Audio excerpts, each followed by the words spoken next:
YSR Congress party అధినేత YS Jaganmohan Reddy గతంలో కమ్మ సామాజిక వర్గానికి చెందినటువంటి అధికారులను టార్గెట్ గా చేశారని, అయితే ఇప్పుడు బీసీ సామాజిక వర్గానికి చెందినటువంటి అధికారులను టార్గెట్ గా చేస్తున్నారు అనేటువంటి వార్తలు వస్తూ ఉన్నాయి. గతంలో జగన్మోహన్ రెడ్డి ఏబి వెంకటేశ్వరరావును, అలాగే నిమ్మగడ్డ రమేష్ కుమార్ గారిని, కోయ ప్రవీణ్ వీరిని టార్గెట్ గా చేసేవారు. అయితే ఇప్పుడు బీసీ సామాజిక వర్గానికి చెందినటువంటి కృష్ణయ్యను టార్గెట్ గా చేసి ఆయన నిన్న ప్రెస్ మీట్ లో మాట్లాడారన్నట్లుగా కొన్ని వార్తలు వస్తున్న క్రమంలో వీటి మీద మనం పూర్తి స్థాయిలో విశ్లేషణ చేస్తున్నాం. ప్రస్తుతం మనతో పాటున్నారు ప్రముఖ రాజకీయ విశ్లేషకులు, ప్రముఖ సీనియర్ జర్నలిస్ట్ డివిఎస్ గారు. వారితో మాట్లాడు. సార్ నమస్తే సార్. నమస్తే. సార్, వైసీపీ అధినేత జగన్మోహన్ రెడ్డి గతంలో కమ్మ సామాజిక వర్గానికి చెందినటువంటి అధికారులను టార్గెట్ గా చేసుకున్నారని, అందులో భాగంగా ఏబి వెంకటేశ్వరరావు గారిని, నిమ్మగడ్డ రమేష్ కుమార్ గారిని, అలాగే కోయ ప్రవీణ్ వీరిని టార్గెట్ గా చేసుకుని మాట్లాడారని, అయితే ఇప్పుడు బీసీ సామాజిక వర్గానికి చెందినటువంటి అధికారులను కూడా ఆయన టార్గెట్ గా చేసుకుని మాట్లాడుతున్నారు.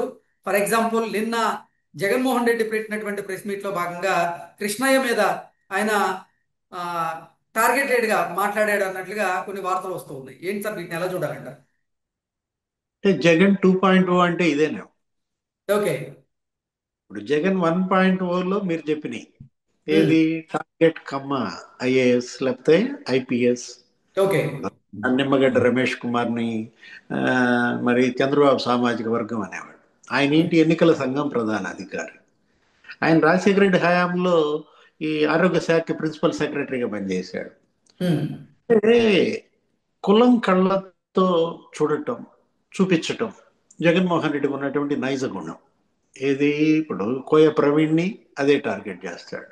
ఓకే. లేకపోతే ఏబి వెంకటేశ్వరరావు మీకు తెలుసు, ఆయన అసలు మామూలుగా నరకం చూపించారు. 5 ఏళ్ళు ఆయన అసలు విధులకి గైర్హాజరు చేయించారు. ఉమ్. అసలు రాలేదు. Suspension suspension suspension.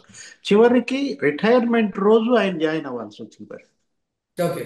ఇది కూడా కోర్టు ఆదేశాలు, అక్కడ ఉన్నటువంటి ఆ డిఓపిటి ఆదేశాలు. ఇక విధి లేని పరిస్థితుల్లో రిటైర్మెంట్ రోజు మాత్రం తీసుకున్నారు. ఆ రోజు సిబ్బంది మొత్తం ఆయన ఊరేగించారు, మెడలపై ఎత్తుకుని తీసుకెళ్లారు.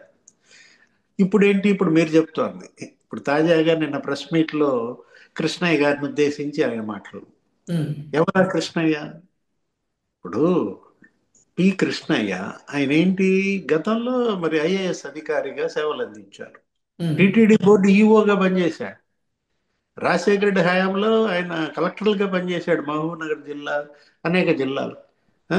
ప్రిన్సిపల్ సెక్రటరీగా పనిచేశాడు. ఉం? అట్లాంటి రిటైర్డ్ ఐఏఎస్ని మరి వాడంటాడు, వీడంటాడు. ఆ? ఉమ్. ఆ, వాడి బంధువు ఈ గోపీనాథ్ జెట్టి అంటాడు. ఆ? అంటే నీ తండ్రికి నచ్చిన అధికారులు నీకు నచ్చరా? ఓకే. ఇదే నిమ్మగడ్డ రమేష్ కుమార్తో, ఇదే ఏబి వెంకటేశ్వరరావుతో, లేకపోతే ఇదే ఆ, కృష్ణయ్యతో నీ తండ్రి ఎలా పనిచేయించుకున్నాడు ఆ రోజు రాజశేఖర రెడ్డి ముఖ్యమంత్రిగా? ఉమ్. ఆయన అన్నాడు ఈ మాటలు. ఇప్పుడు రాజశేఖర రెడ్డి నోటెమ్మట ఐఏఎస్లను ఐపీఎస్లను ఉద్దేశించి వాడు వీడు అనే పదాలు విన్నావా? లేదు. ఏమిటి అహంభావం? ఇది కదా పాలెగాడి సంస్కృతి అంటే. అందుకు కాదు నిన్ను పాలెగాడు అనేది. ఓకే. అప్పుడు నక్సలైట్లు, మావోయిస్టులు ఈయన మీద ఒక పెద్ద పుస్తకం వేశారు. ఏది? ఈ కడప పాలెగాళ్ళు అంటూ ఉమ్. జగన్మోహన్ రెడ్డి అప్పుడు పోలీస్ స్టేషన్ పైన దాడి చేయటం, ఎస్ఐని కట్టేయటం. ఆ? అతను ఎవరో పులివెందుల కృష్ణ, అతన్ని ఇతని ఫ్రెండ్ ఏదో లోపల పెట్టారని. అప్పుడు హరగోపాల్ చెప్పాడు. ఏంటి? ప్రొఫెసర్ హరగోపాల్, మేము రాజశేఖర రెడ్డిని అడిగాం, ఉమ్. ఏంటంటే మీ అబ్బాయి చిన్నప్పుడే కనీసం కంట్రోల్లో పెట్టుకోండి అంటే ఆయన ఒకటే మాట అన్నాడు, మా వాడికి కొద్దిగా మీ లక్షణాలు వచ్చినట్టున్నాయి, పౌర హక్కుల కోసం పోరాటం చేస్తున్నాడనో ఏదో అన్నాడు అని ఓకే. నవ్వలేక, ఆయన ఏడవలేక నవ్వినట్టుగా. ఆ? ఇప్పుడు ఒకటి ఇక్కడ నిన్న కృష్ణయ్య గారి పైన ఇతను చేసిన వ్యాఖ్యలు, భువనేశ్వరి మేడంతో ఆయన ఫోటో చూపించి ఆ ఎన్టీఆర్ ట్రస్ట్ లో ఏదో ఉమ్. ఫంక్షన్, ఆ సిఇఓ రాజేంద్ర కుమార్ కూడా ఉన్నాడు. ఆ? ఇప్పుడు ఏంటి? ఇప్పుడు ఆయన ఐఏఎస్ గా చేశాడు, చంద్రబాబు దగ్గర పనిచేశారు, ఆయనతో ట్రావెల్ చేశారు, ఏపీ ఐఐసిసి చైర్మన్ గా పనిచేశాడు ఉమ్. 2014-19లో. రోజా, రోజా అవును. కూడా చేసింది కదా ఈయన హయాంలో. ఆయన పైన ఏమన్నా ఆరోపణలు విన్నారా? పేపర్లో చూసారా? ఆ? ఇప్పుడు ఒకటి, ఇతను నిన్న ప్రెస్ మీట్ పెట్టిన ఉద్దేశం ఏంటి, మాట్లాడిన మాటలు ఏంటి? గోపీనాథ్ జెట్టి ఆయన విమర్శించాలనుకుంటే ఆయన ఏమైనా తప్పు చేస్తే విమర్శించు. ఏం తెలుసు నీకు గోపీనాథ్ జెట్టి గురించి? ఉమ్, అతను longest served CVSO, chief vigilance security officer టీటీడీలో. ఆయన కన్నా ఎవరు ఎక్కువ కాలం చేయలేదు. అందుకని ఆయన పెట్టారు సిట్లో. ఉమ్, తిరుపతి దేవస్థానంలో ఇప్పుడు ఈ కమాండ్ కంట్రోల్ స్టేషన్ ఉంది చూసావా, అది పెట్టింది ఆయనే.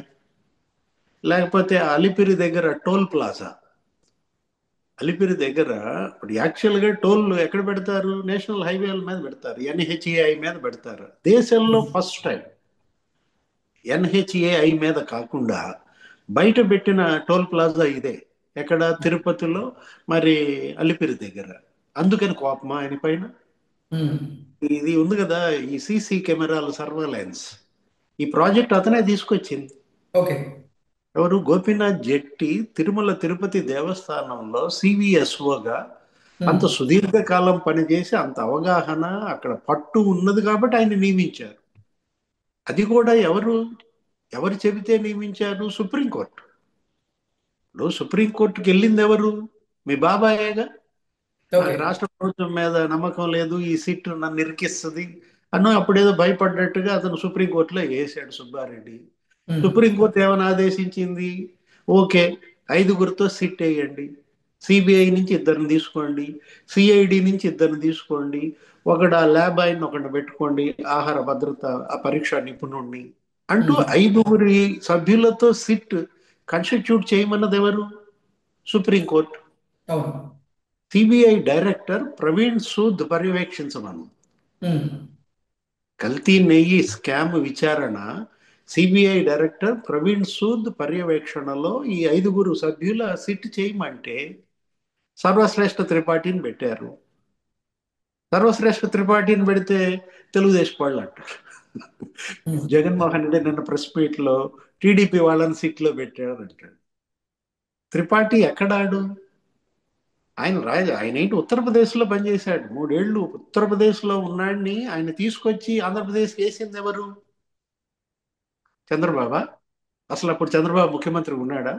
ఓకే. మొన్న ఎన్నికలకు ముందు త్రిపాఠిని ఏపీలో నియమించింది ఎవరు? ఎన్నికల సంఘం. ఉమ్, ఆ రోజు నీకు గుర్తుండే ఉంటది కృష్ణ, ప్రధాని వచ్చారు. ఆయన అవును. ఎన్నికల ప్రచార సభ బొప్పూడిలో, చిలకలూరుపేటలో ఆయన పాల్గొన్నారు. మనం అప్పుడు ఉమ్, వీడియో కూడా చేశాం. అవును. ఆయన సభ అంతా గందరగోళం చేశారు. వాటర్ బాటిల్స్ విసిరేసుకోవటం, ఆయనకే రక్షణ లేని పరిస్థితి కల్పించారు. అప్పట్లో ఆయన జాగ్రత్తగా తీసుకెళ్లాల్సి వచ్చింది స్టేజ్ మీద నుంచి. ఎవరు? అవును. ప్రధాని. అప్పుడు కదా సీరియస్ అయింది. ఇప్పుడు అప్పుడు ఉన్నటువంటి ఐపీఎస్ అధికారులు జగన్ సీఎం గా ఉన్నారు. వాళ్ళు ఉమ్, ఏంటి, ఆ స్టేజ్ చూడాల్సినాడు, ఆ గ్యాలరీ చూడాల్సినాడు. ఇన్ఛార్జీలుగా ఐపీఎస్ని పెడితే వాళ్ళు కారుల్లో గేమ్స్ ఆడుకుంటూ కూర్చున్నారు. అప్పుడు ఏంటి, ఆ తర్వాత కూడా అనేక ఆరోపణలు వచ్చాయి. తిరుపతి బై ఎలక్షన్ ఉమ్. 30,000 కార్డులు, ఎపిక్ కార్డులు డౌన్లోడ్ చేశారు కదా, డూప్లికేట్లు పెట్టారు కదా. ఏంటి అతను ఎవరు? ఆ గురుస్వామి, అతను ఎవరు? ఆ గురుమూర్తి. గురుస్వామి. గురుమూర్తి, గురుమూర్తి ఎస్. ఆ? గురుమూర్తి ఎన్నిక ఎలా జరిగింది అప్పుడు? Tirupati by election. ఇప్పుడు అక్కడ అక్కడ గిరీష బలయ్యాడు కదా. ఇప్పుడు ఆ రోజు ఏంటంటే ఆంధ్రప్రదేశ్లో ఎన్నికలు సజావుగా జరిపించడం కేంద్ర ఎన్నికల సంఘానికి ఒక కత్తి మీద సామైంది. ఈ నేరస్తుల్ని వీళ్ళని ఎలా కంట్రోల్ చేయాలన్న దీంట్లో ఏం చేసింది, ఒక ఐదుగురు ఎస్పీలని బదిలీ చేసింది. ఓకే. అదే ఆ తిరుమలేశ్వర్ రెడ్డి, ఆ రవిశంకర్ రెడ్డి, ఆ, మొత్తం అన్బురాజన్, ఎవరైతే వివాదాస్పదమైన ఆరోపణలు ఎదుర్కొన్నారో అప్పుడు, ఉమ్, ఆ, ఆ పరమేశ్వర్ రెడ్డి, వాళ్ళందరినీ పంపించేసి మీరు ఎన్నికల విధులకు హాజరు కావద్దని ముగ్గురు కలెక్టర్లను తప్పించింది. ఉమ్, రాజాబాబు, గౌతమి, ఆ, ముగ్గురు కలెక్టర్లని ఐదుగురు ఎస్పీల పైన చర్యలు తీసుకోవడం అప్పట్లో సంచలనం. ఉమ్, అప్పుడు వచ్చారు వీళ్ళు వాళ్ళ స్థానంలో. అతను ఎవరు? ఐజీ పాలరాజు ఉన్నాడు. ఆయన మీద ఆరోపణలు, గుంటూరు ఐజీ పాలరాజు. ఉమ్. వీళ్ళంతా వైసీపీ మంత్రులతో అంటగాగారు అప్పుడు. ఓకే. వీళ్ళని విధులకు దూరంగా పెట్టి అప్పుడు నియమించింది ఎవరిని? సర్వశ్రేష్ఠ త్రిపాఠిని పాలరాజు ప్లేస్ లో గుంటూరు రేంజ్ ఐజీగా నియమించింది ఎవరు? కేంద్ర ఎన్నికల సంఘం. ఓకే. చంద్రబాబు కాదు. త్రిపాఠి తెలుగుదేశం ఆయన. నిన్న ఇతను మాట్లాడుతూ ఈయన అది ఏమనాలో మనకైతే అర్థం కాల. అసలు ఫ్రస్ట్రేషన్ రావచ్చు. పవర్ పోయినంత మాత్రాన ఇంత ఫ్రస్ట్రేషన్. అంటే నిన్న జగన్మోహన్ రెడ్డి ప్రెస్ మీట్ లో అతను ఎవరిని టార్గెట్ చేశాడు? పేరుకి చంద్రబాబుని. ఏంటి, చంద్రబాబుని, పవన్ కళ్యాణ్ని, లోకేష్ని లోపల వేయాలనో ఏదన్నాడు. 420 పెట్టాలి, చీటింగ్ కేసు పెట్టాలి, ఏదేదో మాట్లాడేశాడు. ఇక ఆయన సరే ఆ పొలంలో ఏదో తిట్టాడు అనుకున్నాం. ఉమ్. నాకేమనిపించిందంటే వాళ్ళ ముగ్గురిని కాదు లోపల వేయాల్సింది, ఈ మూడు వ్యవస్థల్ని. ఓకే. ఏది, సుప్రీంకోర్టు, హైకోర్టు, లేకపోతే కేంద్ర ఎన్నికల సంఘం. జగన్మోహన్ రెడ్డి టార్గెట్ చేసింది చంద్రబాబు, లోకేష్, పవన్ కాదు. నిన్న ప్రెస్ మీట్లో అతను టార్గెట్ చేసింది ఏంటంటే కల్తీ నెయ్యి, మా చిన్నాన్న అరెస్ట్, మరి ఈ పరిస్థితిని అడ్డుకోవటం కోసం కల్తీ నెయ్యిని, ఆ విచారణని ఏదో రకంగా గందరగోళం చేయాల. ఉమ్. అందుకోసం ఆ సిట్, త్రిపాఠి తెలుగుదేశం అంటాడు, లేకపోతే గోపీనాథ్ జెట్టి తెలుగుదేశం అంటాడు. ఉమ్. ఉం? నీకు గమ్మత్ ఏంటో తెలుసా? వాళ్ళిద్దరు జోలికి వెళ్ళా. సిబిఐ నియమించిన వాళ్ళు ఉన్నారు చూసావా? ఉమ్. ఆ సిట్ లో సిబిఐ జాయింట్ డైరెక్టర్ ఉన్నాడు, అవును సార్. వీరేష్ ప్రభు. ఉమ్. ఎందుకని మాట్లాడలా వీరేష్ ప్రభు గురించి? ఉమ్. సిబిఐ ఎస్పీ ఉన్నాడు అందులో, ఎవరైనా మురళీ రాంబా. ఓకే. మురళీ రాంబా పేరెత్తలేదు, ఆ, వీరేష్ ప్రభు పేరెత్తలేదు. ఎందుకని? దడుచుకున్నాడా? ఓకే. వాళ్ళ పేరెత్తితే పాత పాత కేసులు కేసులన్నీ కదులుతాయి. బయటపడతాయి అనుకున్నారా? అంటే ఇప్పుడు గోపీనాథ్ జట్టిను త్రిపాఠి అంత చులకనగా కనపడుతున్నారా? ఇప్పుడు దాని మీద ఇవాళ ఈ బీసీలంతా ఫైర్ అవుతున్నారు. ఓకే. ఏంటి, ఇప్పుడు కృష్ణయ్యని టార్గెట్ చేయటం, లేకపోతే గోపీనాథ్ జట్టిని టార్గెట్ చేయటం, వాడు వీడి బంధువు అంటాం. ఆ ఆ వాడు వాడు అనే మాటలు. వాళ్ళు ఐఏఎస్లు, రిటైర్డ్ ఐఏఎస్ కృష్ణయ్య, వాడు అది ఉమ్. కంటి. ఆ? ఇప్పుడు ఒకటి, ఇతరెవరు, గోపీనాథ్ జట్టి. ఎందుకంత అక్కసు గోపీనాథ్ జట్టి మీద? ఇవాళ అతను విశాఖ రేంజ్ ఐజీగా ఉన్నాడు, ఇటు ఉమ్. సిట్ లో పనిచేస్తున్నాడు. అక్కడ గంజాయి ఉక్కుపాదం మోపుతున్నారన ఓకే. రవికృష్ణ, గోపీనాథ్ జట్టి వాళ్ళ ఉత్తరాంధ్రలో, విశాఖలో, మొత్తం రాష్ట్ర వ్యాప్తంగా గంజాయి దాడులు, వాళ్ళని రూట్అవుట్ చేస్తున్నారని అక్కస. ఓకే. ఇప్పుడు జగన్మోహన్ రెడ్డి గోపీనాథ్ జట్టిని టార్గెట్ చేయటం వెనక నాకు ఒకటే కనపడుతుంది. అప్పుడు రెడ్ శాండల్ స్మగ్లర్ ఒకడు ఉన్నాడు. ఏంటి, ఆ కొల్లం గంగిరెడ్డి. ఉమ్. అతను విదేశాలకు పారిపోయాడు 2014లో, చంద్రబాబు సీఎం కాగానే జంప్. ఉమ్. ఆ పారిపోయినాడిని పట్టుకొచ్చారు.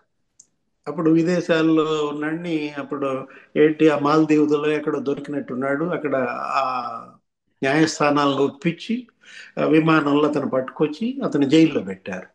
ఓకే. అదే కక్ష. ఓకే. గోపీనాథ్ మీద ఇతనికి అక్కస ఏంటి? నాకు అదే అక్కడ అర్థమవుతోంది. ఇప్పుడు ఈ దెబ్బకి ఇప్పుడు యాదవ సంఘాలన్నీ వాళ్ళ ధ్వజమెత్తుతున్నాయి. ఇప్పుడు బీసీలంతా ఇక దిష్టి బొమ్మలు తగలేస్తున్నారా? లేనిపోయింది కొని తెచ్చుకోవటమే అనమాట ఇదంతా కూడా. Okay. Okay sir, thank you so much. Um?